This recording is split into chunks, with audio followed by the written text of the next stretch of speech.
look at local heroes. The monk cartographer Fra Mauro may have been inspired by perhaps the most famous of Venice's local heroes, Marco Polo. The dying words of Marco Polo were, quote, "I did not tell half of what I saw." The travels of Marco Polo was handwritten around the year 1300 while Polo was in a prison in Genoa. Marco Polo was the son of a wealthy Venetian merchant named Niccolo Polo.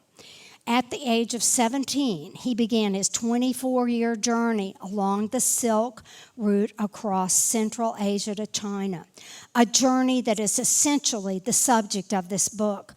Almost all the places that Marco Polo writes about still exist today, and his description of the workings of the great court of what he called Dadu, or Beijing, shows a very detailed understanding of life under the Mongolian Emperor Kublai Khan. Marco Polo returned to Venice after a journey of some 15,000 miles, carrying his fortune converted into gemstones, which he sewed in the hem of his robe. And that's how he got it back. Anyway, when he got back to Venice, he learned that Venice was at war with Genoa. He joined the war effort upon his return, and he was captured by the Genoese and was imprisoned. And it was during that imprisonment that he dictated his elaborate travel chronicle that became one of the greatest legacies of the Venetian Republic.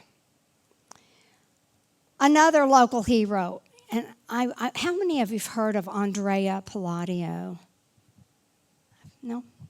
I hadn't either.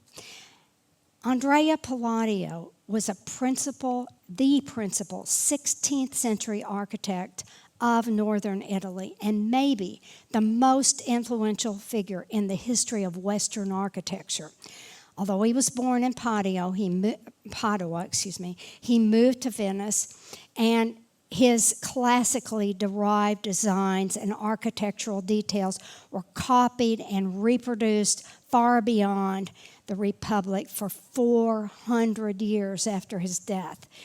Renaissance poet and scholar Giorgio Trissino served as his mentor and instilled in the young Palladio the importance of writings by the ancient Roman Vitruvius. And of course, here is the Vitruvian Man by Leonardo da Vinci. And he read and studied Vitruvius. Trissino would also give the young architect his name, Palladio, which means wise one.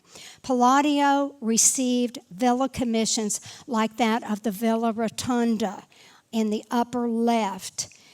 Here he borrowed from the design of the Pantheon in Rome.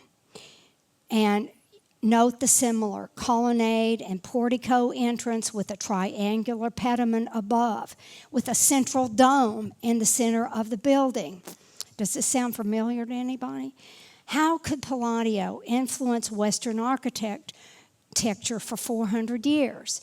Because of his seminal work of 1570. It's called 4 Books of Architecture. This valuable pattern book transcribed ground plans, elevations, and tools for executing the designs. Thomas Jefferson. Anybody been to Monticello? See? Thomas Jefferson and Benjamin Franklin both studied Palladio and modeled many of the government buildings that now stand in the United States after him. And Monticello is one of them.